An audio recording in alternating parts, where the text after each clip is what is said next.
All right, welcome to the show, Sarah. Hi, thank you. So you're from Canada, eh? I am from Canada, eh?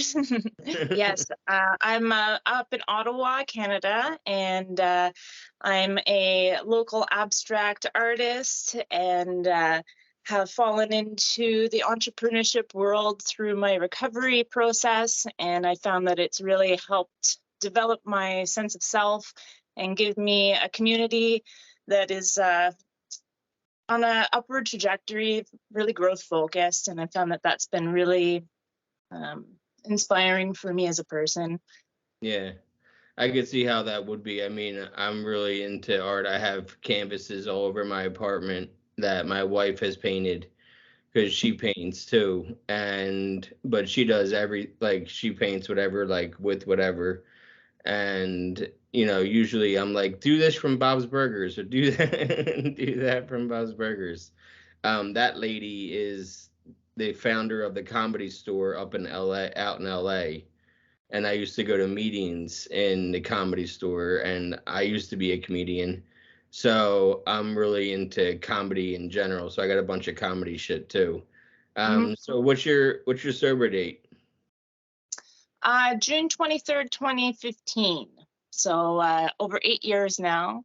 That's an And amazing amount of time.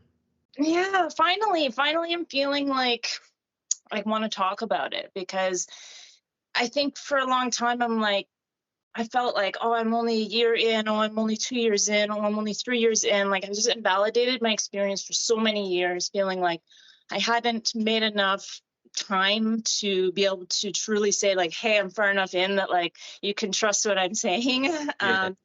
So I don't know, like it's a weird thing in that sense because I think everybody's experience is valid. And that's what this experience has shown me. Waiting this long has shown me that like that's why these things are important to talk about stuff and destigmatize it because too many people feel shame too early on and it's not helping their recovery process, right? Right, exactly. So what was going on with you June 22nd, 2015? Uh, I just had returned from a really wonderful experience going to an intentional electronic music festival with all my most wonderful new friends that I had found that are on a different trajectory in life than the people I had been associating with. And the life was blissful. It was an amazing experience. And I came home and I went and did drugs once again. And, I really had to question after that time, like, what am I doing? It's like I'm presented with a brand new life or going back to what I've been doing. And I really had to look deep and ask myself if that's really what I wanted to keep doing. My veins were collapsing. Like I was at the point where I couldn't even administer things the way I wanted to anymore. And, I had really affected my relationship with my family and lots of other things. Like my body was deteriorating. I was having heart problems. There's just a lot of things that were going on that made me realize like I was on my way to dying and I needed to make a change. And it was a pivotal moment where I was like, I just had this amazing experience that showed me what a new way could be like, showed me what a new community could feel like. People that actually really cared about me rather than just wanted to exploit me. So, making a change based on community. So, like, I do find the changing who I was associating with was one of the biggest things. So I had to just make a choice to leave certain people behind in favor of the new people who felt better for me, but maybe didn't. I didn't feel like I fit in yet. I still felt like I was this person who had so much baggage and had gone through so much stuff that I felt like an alien in these environments, but that's what inclusive environments are for. They show people that everybody belongs and we're all here together, right? Yep. So I could see that being like a huge trigger. Did you try getting sober at all before that? Oh yeah, yeah, lots. I mean, lots of withdrawal management centers. I went to the CAMH in Toronto for a 21-day inpatient program, which was it really helped me see some of the distorted thinking I was having around my addiction. And it really helped me analyze a lot about my life and Yeah. I've gone through various things in terms of recovery. I mean, drugs are not the only thing I was addicted to. And so I really had to look at addiction as a whole and understand a bit more about what addiction was for me. You know, there's TV, there's managing my weight with eating disorders, there's all kinds of different aspects that addiction can go in, and including addicted to people and relationships and unhealthy relationships. And so just looking at that feeling of what addiction actually feels like, what the thought patterns look like, and analyzing that has been a really big part of it for me. So when did you discover drugs and alcohol? Well, I guess for me, I guess it did start in, I think, grade 7, Was where it I drinking smoked first? some weed. Huh? Oh, smoking weed. Yeah, I smoked weed in grade 7, and I don't feel that for me it was like uh, necessarily like a precursor to me doing other things in my life, so much as later when I ended up being introduced to opiates. That's when I realized why I was trying to engage in it, and so that was at like age 19. And with that, I realized like I wanted to fit in. I wanted to do something because other people were doing it. It was not even that I wanted to do it necessarily. And then it became I wanted to do it. But it started out as wanting to fit in, right? Yeah, I mean, I found drinking at 11. I didn't even smoke weed till and I don't think weed is a gateway drug whatsoever. Like, I use cannabis in my recovery. I have a medical card. I just got back from the dispensary. You know what I mean? Like, it's part of my bi-weekly errands. You go to the dispensary and you get enough that lasts you 2 weeks, and you don't overdo it. You don't ever get to the point, at least me, I don't overdo it. I get to the point where I need to be, where I can feel better, and then like it helps me sleep at night. You know what I mean? At the end of the day, sometimes sleep meds aren't the answer, and just smoking a bowl will help me sleep better. So, Absolutely. I'm a huge proponent to cannabis being a help aid in recovery. I'm definitely on the spectrum of harm reduction. And so some people, abstinence works great. Others, they are not ready for that, or it's just not what they want in their life. And so for me, cannabis, I don't know. Like I do know, I know I would never have been able to get off hard drugs without cannabis. I had to substitute it. I was not prepared to fully come off of having mood altering substances. And part of that is I have undiagnosed ADHD. It's only come out diagnosed later in life, like within the last few years. And what that's showing me is that I naturally have less dopamine than other people. I'm seeking out the things that feel good, and maybe it's okay, and going and seeking medical prescription for it, like I have as well, has allowed me to validate my own human experience, and with moderation and the use of things like CBD when I'm not looking for psychoactive effects, has really, really helped me in my recovery journey. yeah, because CBD is still going to be helpful. You're just not going to get the euphoria, but you're going to get all the medicinal benefits from it. And I went to a rehab in LA that uses cannabis, and it was called High Sobriety, and it would allow you to go to the dispensary and use cannabis. I'm not even sure if they're still open. I tried contacting them like 2 years ago to have like somebody on my show from there, like one of the like clinical people from there, but I couldn't find any phone numbers for them. But I know they existed because I went there. I was like maybe their seventh patient, and this was 5.5 years ago. It was still like an early on thing. Yeah, it'll be 6 years in April. But that's not my sober date. That was when my recovery started. You know Okay. what I mean? And Yeah. then I had a relapse with drinking 13 months in. And then I drank for 9 months. And then I'm coming up on 4 years, leap day. My sober date is leap day. So I only get an anniversary every 4 years. Wow, that's Um, funny. and my wife has the same sober date. So we both share that. We both quit at the same time. That's And then natural. And then 2 weeks later, COVID shut everything down, and we had to buckle in because like either you're gonna drink or you're not at that point.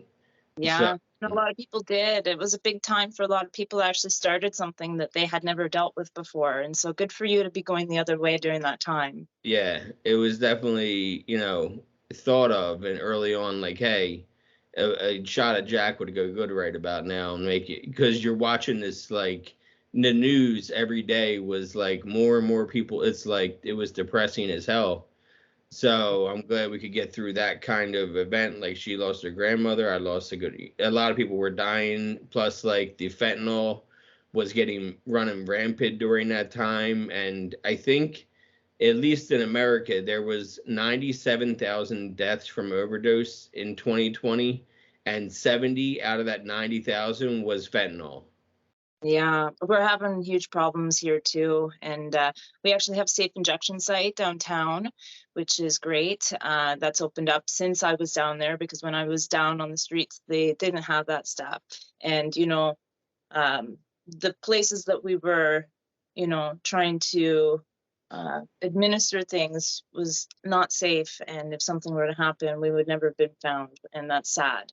And so I'm grateful for the advancements in society, seeing that people, need support. And so it's like looking at what people's lives actually are like and then trying to give support for what they actually need rather than try and put them into a box telling them this is what you should be like, this is what you shouldn't be doing, which creates a lot of shame and baggage for people who have absolutely no idea what these people have been through. I know what I've been through, and it was hard for me. And everybody has their own series of hard moments in life, and different things affect people differently. Like a big part of my journey is realizing, right, that like I wanted to fit in. So if I look deeper at why I wanted to fit in, like I was really bullied when I was younger. And like when I look at the dynamics, like I was in like the bottom tier of every class for like every year, as like in the sense of like the hierarchy of the classmates, and so I started to just develop this like feeling of anger and resentment from the injustice that I felt of being constantly put down when I'm just a human being trying to be. And so I started to develop like pretty low self-worth and became a bit of a bully myself, trying to regain control in the world.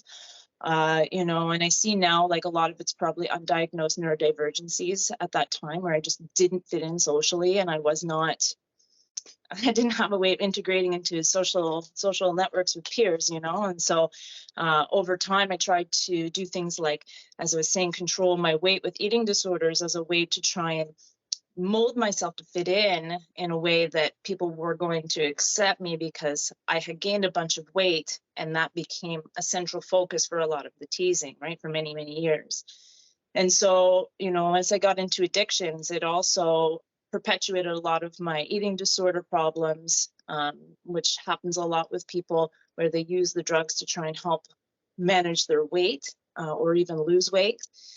And so that was something that I struggled with as well, and ended up like dropping 95 pounds. And so I was down to 110 pounds from 210 pounds. So it was a pretty dramatic drop for me. And through all of that, I ended up, being down on the street, hanging out with a lot of the street kids who were experiencing homelessness. And through that and outreach programs, ended up finding my way into free programming. And so with the free programming, I ended up experiencing like my first art show where I was able to present my art, and somebody actually bought my art, which is just mind blowing to me at the time. They used to give us $20 a week to show up. So I showed up for the money so I could go and use it. But I didn't realize that what I was getting while I was there was going to be support. And so that's the kind of valuable thing about these programs is like, I went in and ended up feeling seen for like the first time in a long time. And I didn't realize how much I really needed that. And so I was really resistant to therapies and stuff like that. But through going and accessing those types of things and going to community centers and getting, stuff from the needle supply program that was like all clean, free supplies all the time. And I never had to reuse anything, which was like amazing. And I felt cared for. And with that, I ended up moving into going to group therapies. And that's really when things started to get better for me, because we could talk together and I could hear other people and I could see myself in them. And I wanted to share with them the things that I had done and they wanted to share the things that they had done. And it was a symbiotic relationship where all of a sudden I didn't feel so alone. And I think that's a big major part of addiction is a lot of people are struggling alone and they don't realize that other people are going through other things behind closed doors too. And that's why it's so important to do things like this podcast, right? Yeah, and you hit the nail on the head, because I talked to my therapist about this earlier. When I used alone. Like, I wasn't like in a big group of people, and my addiction was roxycodone, specifically the Oxy 30s, and I did them for a decade, 21 to 31 every day, or almost every day. I was snorting pills, and it became, you're addicted to the ritual as much as you are the drug. And when I talked to my therapist about it, I said I drank socially, but like, after I already hid in the bathroom and just got high. It was something that was my mask. It's not, and I told her, I said, it's not like I was getting high all those times. I got high maybe 2 out of 10 times. The other 8 times I was just getting right. Yeah, You know what I mean? baseline. Just try to get me back to where I could be a human again and interact with people. Because when I had nothing in me, I couldn't interact with anybody. It was like what was your opiates? I was into, it started as oxys, oxy 80s and things like that, smoking them. And then we ended up going into shooting and getting all the different types of opiate related pills and then eventually moving into heroin. So So yours started in the mid 2000s. yeah, it would be 2019 till 2000 and, or sorry, 2009. Yeah, 2009 to 2015. Yeah. So it And was like right as things were, like I quit right as things were ramping up with this whole fentanyl problem, because before we didn't have this problem when I was up there. Yeah, and that's the other thing. That's why I could kind of pinpoint when you started, because Oxy's had this like mountain of peaking, and then it crashed once. So it was like 2011 or 2012 where you couldn't snort them anymore. You had to. They were just the time release, and you had to Yeah, eat yeah. them. And And like you look at what the companies try and do with making things in the pills to make them not abusable. I People are still going to try and find things. So like what it did was it shifted the market. It didn't get rid of anything. It just shifted it, made things harder. It made crime worse. Like, I saw it from the inside too. It became a lot harder to source things. Like in the beginning, I didn't have a hard time. And this is unfortunately what happens with addiction, right? People get in, it's easy to access and things like that. But then, or like they get it from their doctor for like an injury or whatever it is, and then that stable supply goes away, and that's why people end up going onto the street and seeking out dealers and seeking out things. And this is why it's so important to have programs where people can get these types of things from the government, and they're fresh and clean and available to be used in a safe environment with nurses handy.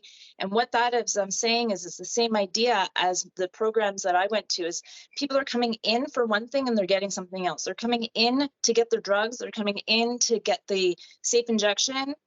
And then what they're leaving with is feeling supported, cared for, and potentially feeling like, hey, I have somewhere to go when I do make that choice that I want to stop. All of a sudden now there's actually a place I feel comfortable going to and talking to these people. I don't feel othered, right?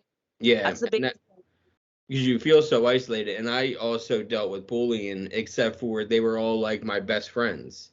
They were all people that I regarded as being one of my best friends, but I got bullied for my weight. I was always like poked and touched and everything like that, and just like made to be like the joke of the group.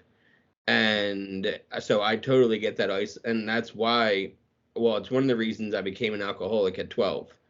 It was grief for me. I lost somebody when I was 12 years old, and drinking was experimental when I was 11. It was, let's see what happens when I mix Captain Morgan and Coke, because I've seen people do that in movies and shit. So I would Mhm. mix Captain and Coke and then drink it, and like, wow, this is, that it all hits you. And then when I was 12, a friend of mine died. He was hit by a car. So that activated the switch of, if I drink right now, I'm going to feel better. Yeah. Self. And so that's like the start of me. And then when I would get bullied at school, I would be like, well, I know what the fix is to make me feel better, and it's drinking. And I drank hard from 12 to 21. And then I was bored with it at 21, and that's how I discovered pills. And I stopped drinking except for socially to keep up appearances. But if I was drinking, most likely I had pills in my system, because I wasn't leaving the house unless I had pills in my system. So I Mm. totally get. So you were out. Were you homeless on the street? So my partner was, we were living in a house or apartment that his dad had paid for, and it became a trap house over time, and that was, yeah, it's surprising how this shit happens, but dealers move their way into people's houses through exploitation of them, giving them free things, and then all of a sudden taking those things away, and then you got to pay them for it, and now they're living and squatting in your house and using it as a trap house. It happened. So eventually, that all got shut down, and he ended up homeless. I thankfully still had my living situation with my mom, but I didn't choose to be there very much. So I would go downtown and basically hang out as if I was homeless. I was at the shelters every day. I was eating at the shelters. I was living the life of a homeless person for years, but not actually living homeless. But I did get kicked out at one point for 6 days. So it's not the hugest amount of time, but it was significant impact on my perspective of life, because I ended up having to stay at the women's shelter, and that was shocking. It was shocking. There was a lot of problems in the sense that there's so much more support for men than there is for women. There was like no beds. I could hardly get in. When I did get in, it's just it's not supportive, and so not as supportive as I needed, at least, because they're trying with what they can, I guess. But I ended up getting really, really, really dope sick in there. And like I was like laying in bed and just throwing up all over the floor. And they were like, you need to like clean that up and stop doing that. And I'm like, I literally like cannot stop. Like I can't move. Like I'm so ill. And so I remember calling my mom and being like, I can't stop throwing up. Like I was sitting in the front lobby of the shelter, like calling her, being like, can you please take me back and try and help me. Like, I'm sorry, and, she tried, but it was not the last time. This podcast is also sponsored by BetterHelp. If you are looking for therapy and not able to get something right away locally, you can do that with them. Within 48 hours, you can find a therapist to get on telehealth with you. I mean, I haven't heard anything but great things from people that have already done it, that watch my show or listen to my show. If you're looking to get 10% off your first month, you can go to betterhelp.com/MJsPNPMCA. That is betterhelp.com/MJsPNPMCA. And it kept happening. Things kept happening for me because it was a hard thing to beat. It was the hardest thing I ever had to do. And so it was unfortunately, it had such a hold on me that I couldn't be reliable in the ways that I wanted to be in my most desperate times. And that's the saddest part about addiction, is people really want to live a different life, but it feels so very far from what they're living in that moment. That separation, like I remember just sitting there in recovery being like, I have no idea what to do with my life. Like literally my whole days have been like going and pursuing drugs. Like I have no idea what to do with my time, sitting in silence and trying to just relax or watch TV. it just everything felt unease. And so, and it's taken many years. I still feel the unease. I mean, I'm still trying to figure out how to feel content in life. It's very difficult. Yeah. So, when did your parents separate or divorce? When I was 2. So I was young, and I think, it probably affected a lot of how I went about life in terms of, seeking reassurance and validation from other people. Because unfortunately, I don't think I had the connection that I dreamed of with having my dad like so close, because he lived farther away for a long time. And so, I think that not having that support affected me. I had a stepdad growing up, and he was very, very great to have in the home. I enjoyed him as a person, and I'm grateful that he was not verbally or physically abusive to me, because I think that that's really a beautiful thing, that I didn't have to grow up with those feelings. But I also don't feel that I maybe got the experience that some people get from having a father. And so there's aspects of that I'm still digesting in my life now, and trying to figure out how to comfort myself through my own feelings of abandonment and those types of things, because they're core feelings that a lot of people struggle with. And in terms of trying to make new relationships and like friendships and stuff like that, it's an interesting thing to look deep at how,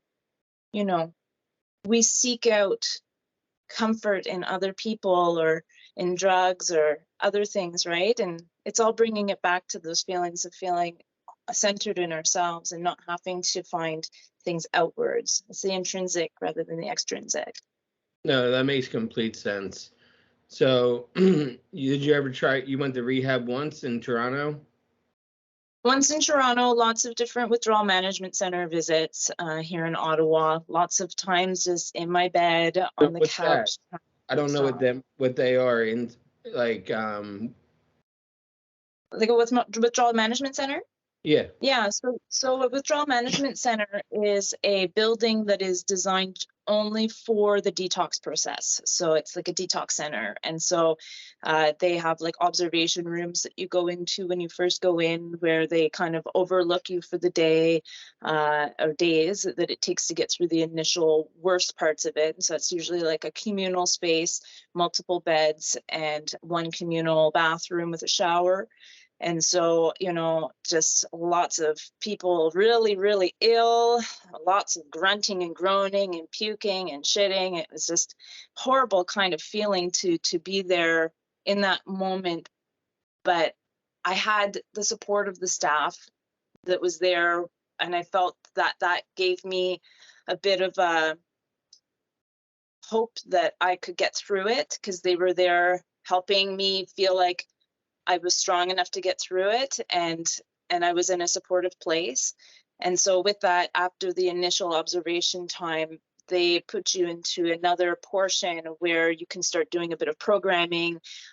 They had a really influential person who came in and shared her story about having been involved with like sex work and other portions of things, including eating disorders with her addiction, which I related to so much. And I couldn't believe that I could finally hear somebody talking, and she had gone through it and got out on the other end. Yeah. And it's actually what's promoted me to want to share my story more, right? Like, is to know that other people, we never know what other people value other people are going to find and what we have to share. So when did you discover painting was like your thing?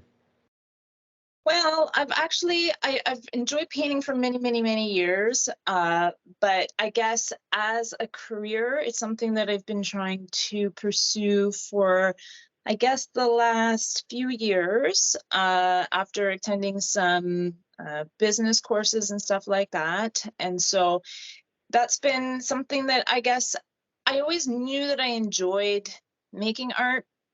But again, everything that I ever did, I just didn't feel like I was good enough for anything. And so the whole process of entrepreneurship, what it's provided me is like tangible evidence that like I can do something. Like it's so every time I create a painting, and things like that. It shows me a bit more of myself. It's like an actual mirror of who I am. Like this is an example of my most recent piece that I did. And it's just amazing as I look at my work to say, like, I see myself in it. It's like a mirror for me. And that's been a really beautiful thing to do, because I'm realizing as I'm making things that are a mirror of myself, other people are resonating a lot with how it makes them feel energetically. And it's making me realize, like, that I do have value. That's awesome. Because you got to have that, like, passion for something, I feel like, because that will fill the void. Because, like you said, in your addictions, you have many of them, including like TV. But it's about compartmentalizing all of those things into where I was first, when I got in recovery, I was big AA. I was there 2 to 3 times a day for the first like year. And I learned that I got addicted to meetings. I learned that it's only bad when it makes your life unmanageable. Because everyone's like, oh, step one's admitting that you have a problem, but they don't realize there's a comma after that. And it says, when your life becomes unmanageable.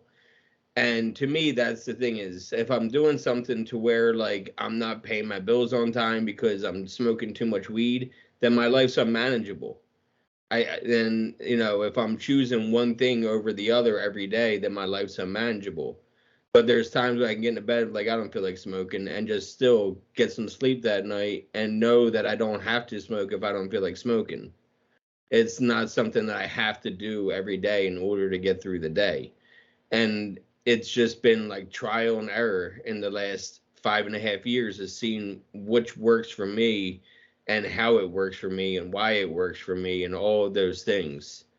So I totally get, kind of losing yourself in art, my art, or these podcasts. I don't go to meetings really anymore, but a meeting is 2 alcoholics having a conversation. So I get to sometimes have 5 meetings in a day if it's the weekend, and talk to people from all over the world, because I've had, I think, 4 from Canada maybe already, if not maybe 5. I've had England, I've had Ireland, I've had 2 people from Australia, all over the place. I'm getting people, and I find them in these Facebook groups, and just like put myself out there. Hey, who wants to help tell their story? And finding all these people and finding all these recovery methods, because I'm a huge fan of harm reduction. We had a whole entire episode of harm reduction like 2 years ago, where all we talked about was harm reduction and how it's useful. And what I had a friend relapse who was all big into harm reduction.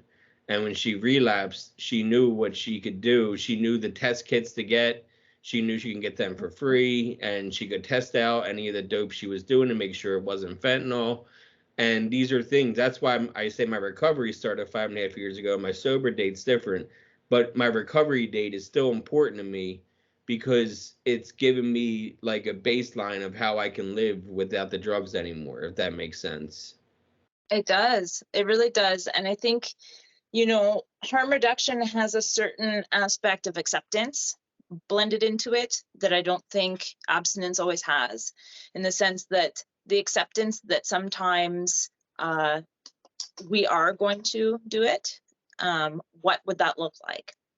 Right? Asking ourselves truly, like, what would a supportive environment for somebody who's relapsing on heroin, what would that look like? It would look like safe needles, potentially somewhere safe to use those drugs, with medical professionals around, drug testing. All of those things are important in harm reduction, and they are what help people feel supported through whatever it is. And so analyzing for ourselves what we need, I think that that's what really was the biggest part of all of my recovery, as I started asking myself, what do I need?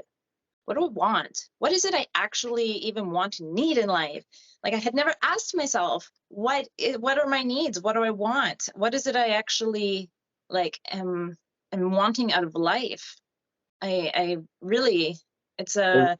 You have to find new rituals, you know what I mean? Yeah. Because our rituals before were, getting money, finding drugs, and then you were addicted to the ritual itself of, whether you were snorting or injecting, you're addicted to that whole entire thing.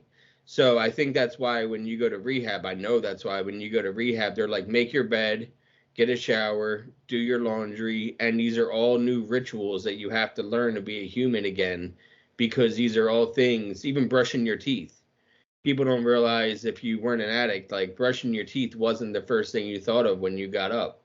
And it wasn't the second thing you thought of, it wasn't the third or the fourth. Getting a shower wasn't a daily thing where you thought about. And it's just people don't realize these things. They say, oh, that person looks homeless. No, they're just an addict. And they don't know any other ritual besides finding a drug and getting high again. Yeah. Well, and I mean, like, I think it's underestimated just how much energy and time it takes in an addict's mind. Like I would spend so much energy trying to get the money, and then I would do the drugs. And as I was doing the drugs, I was thinking about how I was going to get more money. There was no moment ever that I actually sat and enjoyed that experience. There was no like, oh, I'm finally here and experiencing it. It's like, okay, now how do I get more? It's like more, instantly more. It's like there was no enjoyment. I couldn't even be content in a single moment. I was like, I think I was content knowing that I was about to use it, but the second I was using it, it was like gone. It's like It's now I need more. Yeah. I had a guy on that lived on Skid Row in Los Angeles, and he would go to the like train station and have a sign out that he was trying to get back home to his parents. His wallet was stolen, had this whole entire thing. And once he raised $30 for himself, he went out, got high, and then came back and did it all again. There's a whole Yeah. new set of people at the train station every few hours. So why not go back out there with my sign and get the next $30 that I need? And did that for years. And it's crazy the rituals that you get into Yeah, uh, and then over that. yourself away from that. Like that's what the real hard thing is like living in that way of like next, then hustle. It's like when I stopped doing that, my life felt so boring. Like there was no dopamine happening in my brain from anything I did. I remember I couldn't hang out with friends and feel happy. I couldn't go outside and feel happy. There was like literally months, years even, where I just didn't feel content or happy at all. Like I actually questioned, like, am I ever going to feel content ever? Like, but it does come back. It does Yeah, come back. it definitely does. It takes sometimes 9 months, a year, Like, and I'm not even kidding. Like, to all those people struggling out there, know that it can take like a year of not feeling like you enjoy absolutely anything. And I mean, that's a hard thing to grasp. It's a really hard reality to grasp, but that's where that acceptance and that self-care and that harm reduction comes in. Okay, now I know it's going to be a year of, post-acute withdrawal symptoms. I'm not going to feel like doing very much. And like, that is like me accepting that when I learned about that's like normal for people, and I accepted that that's what my experience is going to be like, all I had was hope that on the other end I would be where I am. And I'm grateful for that, because it's not that I'm absolved from struggles, but I can definitely find moments of contentment, and I'm grateful for that. so you said entrepreneur. What do you do? So I do a variety of different things, mainly hosting workshops, so online or in person, focusing on like introspective kind of experience, so creating kind of abstraction type things mostly, where people can delve into whatever their subconscious is kind of wanting to create, and focus maybe more on the aspects of like radical acceptance and letting go of expectations, and kind of just watching the thoughts as they're happening and realizing like what doubt feels like, what disappointment feels like while we're creating something we don't like, and how we can move through disappointment and make it become something we do like, and then feel pride in the end and feel resilience and those types of things. Like they're feelings that we have that are, when we're making art, they're very similar to outside of art. And I really like to blend that reality that art is healing if we can pay attention to what we're thinking about and we're moving through those feelings rather than like shying away from them. So that's one thing that I've been focusing really strongly on. as well as, you know, my art, beautiful, colorful, uplifting, chunky textures, sparkly things. But lately I have been wanting to get into public speaking. And so I recently signed up for a Storytelling Toronto course where I'm learning how to share my story. And so I'm actually doing it every Saturday for the next 5 weeks. And in June of next year, I'll be doing my first performance here in Ottawa with the group, where I'll be sharing my first 10 to 15-minute long kind of story. And I'm really nervous because public speaking has always been a thing for me, but I think it's time. I think it's time to just own my story and be okay with it. So the main thing is when I recovered, I felt this desire to help people, which a lot of people do get that feeling. And I really do want to help people feel better about themselves, because we're all struggling. I've met CEOs that make millions of dollars through my networking, and everybody's struggling. Everybody doesn't know what the hell they're doing. We're all just trying to get through life. Yeah, and I get that stage fright thing. Like when I first started doing comedy, I was getting high every day. But I was never like high on stage. I was always like right level. And when I got sober, I was like, oh shit, am I gonna be able to like talk still and be like myself on stage? So what I did was I started talking more at meetings. I went to speaking engagements where I was the lead speaker for an hour, and I had to stand up at a podium for an hour and tell my story. And doing that got me comfortable with talking again and being like on display and being the center of attention, because when you're bullied, you're the center of attention for a wrong way. But when you stop getting bullied and you take that back, now the attention's on me for a totally different thing.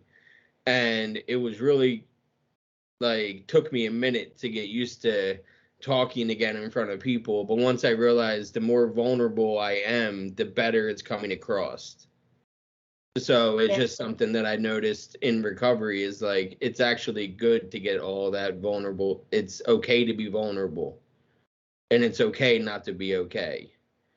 And, Yeah, you learn all those things. yeah, you are so right, though.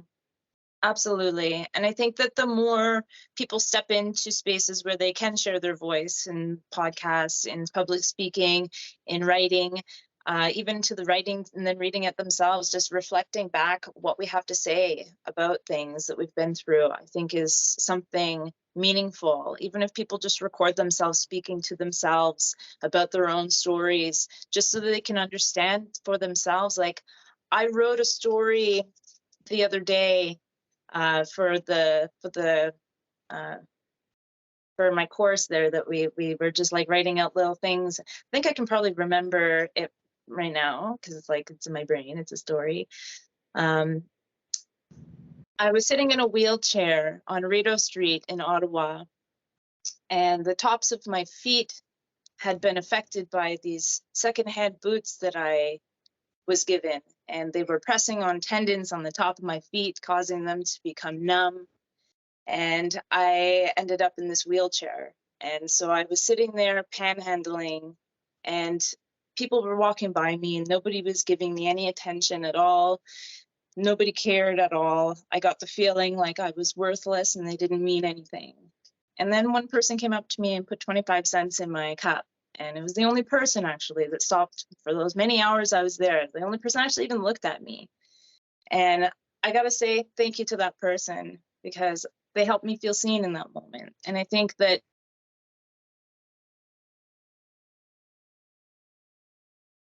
even if people are not looking to give money to people, at least they can give them their attention and their care of being seen. Now, I understand people feel scared to make eye contact with people because it's inviting in something. And that's a hard thing to quantify where people's safety should lie. But I do encourage everybody to try and see people more, because these people are valuable. I'm valuable. I was valuable then and I am now. And that's a really, really meaningful thing to try and share. Yeah, well, I'm used to seeing it. I grew up, like right now I live in the mountains in the middle of nowhere kind of thing, but I grew up and all my using was done outside of Philly. So Philly has the biggest open air market of fentanyl and trank because now these people are mixing fentanyl with horse tranquilizer and getting completely off the rails. And there's a place called Kensington. It's a section of Philly that is all over the social media now because they do, but finally they have needle exchanges on around those areas. So I think Philly as a city is starting to see, like what you guys are doing in Canada and how the harm reduction works and why it works. Less overdoses, less cops go in there because of overdoses, less paramedics are going there. And it's because they have like the safe needle exchanges and they go around, they pass out bottles of water. And, they're people feel like they're being seen and not just mocked on social media. They're actually feeling like they're being seen for the first time in a long time. And I had a girl on here that was spending time, a lot of time in Kensington, and now she's been sober like a year or something like that. And it was because um, she finally got a break where she got out of Kensington. And once she got out of Kensington, she found her self-worth, and now she's able to be sober and happy again and be a mother of three, which she wasn't able to be before. Um, and there's a lot of panhandling that goes on around there, as you can imagine. And people don't want to even make eye contact with these people on the street. Like, I know where your money's going. It's like, so what? If you have a dollar, give a dollar. Who gives a shit?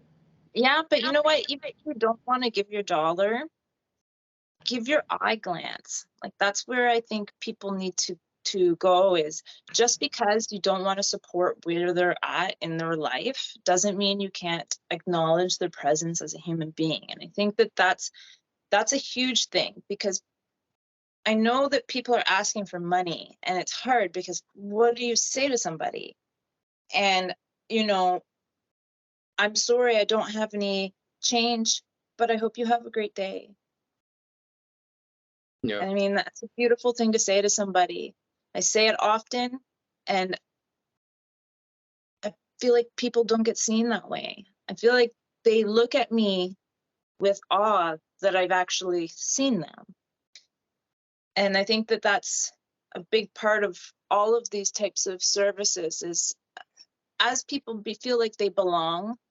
Like when I was in the depths of all of this, I remember feeling like I was in like a little society of street people.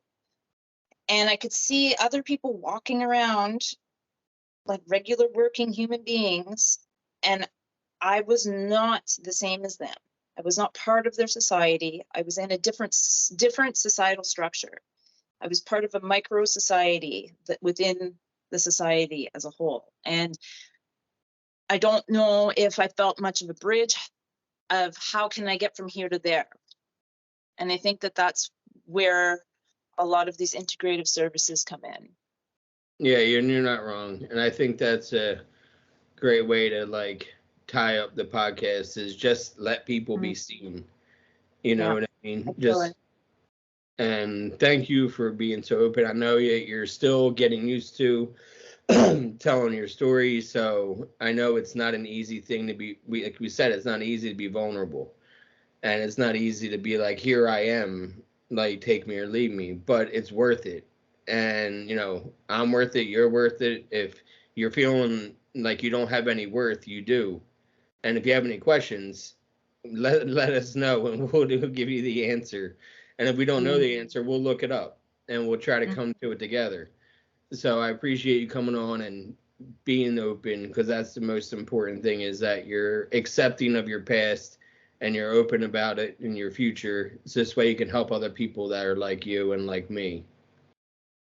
I appreciate it so much. And, holding the safe space for people to share their experiences and, give other people in the world more insight into the lives of people who have gone through different experiences. I think it's a beautiful thing and you're inspiring. I appreciate you very much. And I hope you have a great rest of your day. Yeah, you too, Sarah. Nice talking to you.